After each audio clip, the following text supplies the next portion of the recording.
have something to improve on. Unicorns of Love Together to make it. get themselves one step closer to the World Championships. Don't try. They've never been in, but they have never looked so good coming up. As a team. And honestly, redemption for this team as well. 1, They 2. came in to playoffs. Number 6 seed, I believe. They showed up. They showed up, and they can confidently call themselves a top 4 team at the least right now in Europe. The way they ended this split. They fought Giants. They fought FNATIC. Right now they're getting congratulated by former jungler Kikis. Oh. Well, remain certainly confident enough. I hope it's not a permanent marker, but Hopefully this win gets them plenty of sponsors so they can afford a notebook. So their manager doesn't have to ride on himself anymore. ride on his body. Well, he goes the extra mile, and the Unicorns of Love were just charging out of control. They have not dropped a game in the gauntlet so far. And this is... They're up against the final boss. It's going to be tough, but I mean, we've seen teams run the gauntlet before, and the Unicorns, there is no denying this team is hot. And they have momentum. And that's something that's very important because they haven't really revealed too much pick ban-wise in the last few games, but they have, honestly, mental fortitude and they have momentum. And that is maybe what can help in their series versus Splice. Everybody agrees that Splice is the favorite. But I think after watching the manner in which Unicorns have taken these last 2 games, this last match is a lot more exciting than it could have been. Yeah, I mean, it shows so much growth on the Unicorns because even in the third place match, we saw a lot of mistakes, a lot of stumbling blocks that did end up sinking them against H2K. But this is, they took the time they had to practice and they made the most out of it. And you see this growth.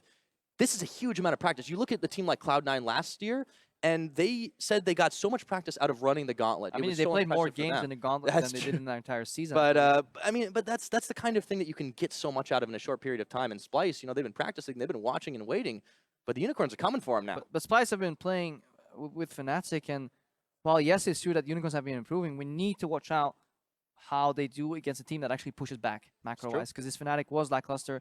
They failed to pull the trigger on the key moments. They gave it their all, and you could see still how much it meant to the players, because even if things don't go too well, personally, I've been in that seat, and losing that final game that denies you a chance to go to the World Finals is honestly heartbreaking. So if there's fans out there for FNATIC, and any of the teams that have missed their spot to Worlds, make sure you reach out to them, show you their support, because that's when they need it the most. For Unicorns, they're going to need all the support tomorrow versus Splice, because that should be, honestly, a fantastic series with an important prize at the end. Yeah, it'll be a tough series indeed, but they got a big sweep here today, a big win, and for more on it, Sif is standing by on stage with Vizicsacsi.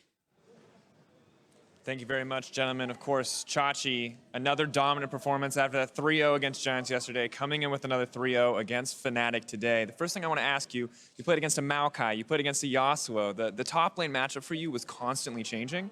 I want to know what goes through your head and how you're adapting to these matchups on the fly. Actually, I played these matchups a lot in solo queue. I actually meet Kikis a lot, and we play top lane 1v1, and the Yasuo Nar matchup was not something that was uncommon for me, because I played against him like 5 times or something. So I kind of figured out the matchup, and I think this is totally fine for Nar if you know what to do. And the other picks, you just have to understand what the champion can do, and if you figure that out and play accordingly, I think you can lane against anything, any cheese pick that the enemy can come up with. I like it. Even Colin going as far as to call it the cheese pick on the Maokai as well. Old school throwback. And Yasuo, of course, a little more aggressive. But I also want to ask you, the team looking today and just across the gauntlet, it seems like you guys on a macro level have improved so much. Kreppel calling you guys easily in the top 4 now for EU. What has been the biggest factor for your guys' improvement on a macro scale? I think it's mostly because we played against really good teams, G2 and H2K, and they pointed out clear weaknesses in our gameplay, and we tried to overcome these during the weeks. But we still have some things to improve on, because we make a lot of individual misplays, like small missteps, which can affect the game against really good players that don't make any mistakes. So we need to improve on that. And macro level, I think we are fine, and there's still improvement there too, but I think we are amongst the top teams in EU in that one. Good to hear that confidence. Now, looking towards tomorrow, just about everyone has you guys painted as the underdogs coming in against this set against Splice. I want to know your thoughts on the matchup and how you feel like it's going to go.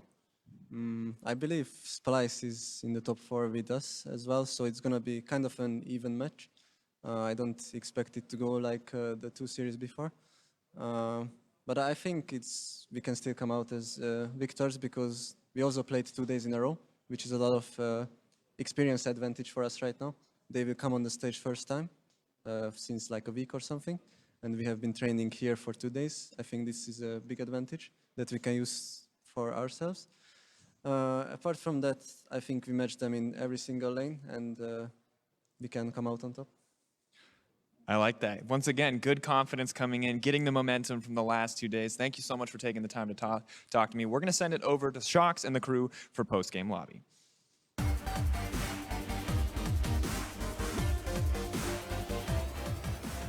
Thank you so much, Sifa, and welcome everyone to the post-game lobby. As said, fantastic confidence coming out of Vizicsacsi, and why wouldn't you? 6-0 in the gauntlet so far, 3-0 versus Giants, and now a 3-0 versus FNATIC. Every single prediction on the desk was completely wrong, which is fine, happens. That's why I asked you to do predictions. But why do you think it is that it was so convincingly that the UOL won? Because even if you said FNATIC won, a lot of you guys said 3-2. It will be relatively close. What was it, Perks? Well, I think just a lot of us expected FNATIC to get their shit together for this match today, like play good as a team, and they just let it slide, guys. And they didn't. So I expect them, if they play good as a team, that it's gonna be a really close match. But I was disappointed by some performances, and it's kind of obvious that then Unicorns is just gonna roll over them. Well, I think pick and ban today was heavily in favor of Unicorns, so we missed this man on the desk here. I think again, giving Chen and Vladimir and Sivir, so it's like a comp that just runs at you and you can't really escape from it at all. Then Lucian Trunner is kind of good into it in lane, but then Bart like negates like any playmaking possibility this duo has, and then Elise can match Rex Nidalee just fine in the jungle. So TLDR all draft? No, not everything, really. obviously, but I think FNATIC did get outdrafted in maybe every game. Every game, yeah. Yeah. I mean, first But game it's not is like big first game is outdraft. debatable, but the other 2 games were pretty bad. And I think that it's also the fact that I don't think FNATIC really showed any improvement. Maybe UOL just improved a lot and didn't really show FNATIC, didn't really give FNATIC the opportunity to show what they improved on. But I feel like FNATIC didn't really push whenever they had a lead. And whenever they did have a lead, they kind of just crumbled and lost their leads everywhere. So maybe they were not patient enough, or they were forced. I don't know, but they just didn't really do anything with their leads and just fell behind every No, game. they didn't do anything with their leads. And as you mentioned, is it then the Unicorns of Love that maybe have gotten so much better in this amount of time that we kind of didn't see what FNATIC had done at work? And in the end, it doesn't matter because they're 6-0 in the gauntlet so far, Perk. So you can't say anything, but they are on a roll and they might win the gauntlet. I mean, Unicorns is a really good team, and they have definitely improved a lot since like playing versus us and playing versus H2K. And you can see they have good players on every role, and sometimes they're a bit off, but it happens. And I still think that Splice will win the gauntlet, because I believe in my Danish Wonder Boys to take it all. So, well, I disagree here. I think UOL plays kind of really similar to what they played against us and you guys, but I think we're better in denying their strategies. Like we exactly knew that the Shen is like Vladimir key and Kassadin for them, and I think like this game as well, FNATIC bans like Kassadin on purple side instead of buying Shen, so I think it's just most of they let Unicorns play their game. That's true. And we were really careful about that. I think like we were really careful. Chen, like 5 games.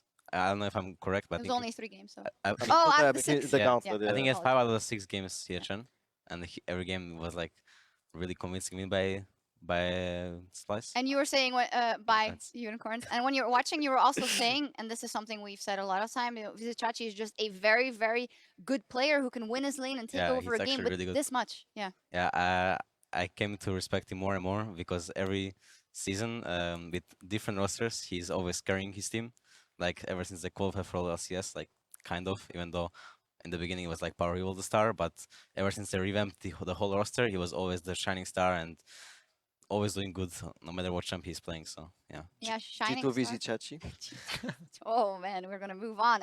He's not the MVP though today, and as they climb towards the last challenge on the road to Worlds, Unicorns Veritas did some serious work, earning the title of MVP.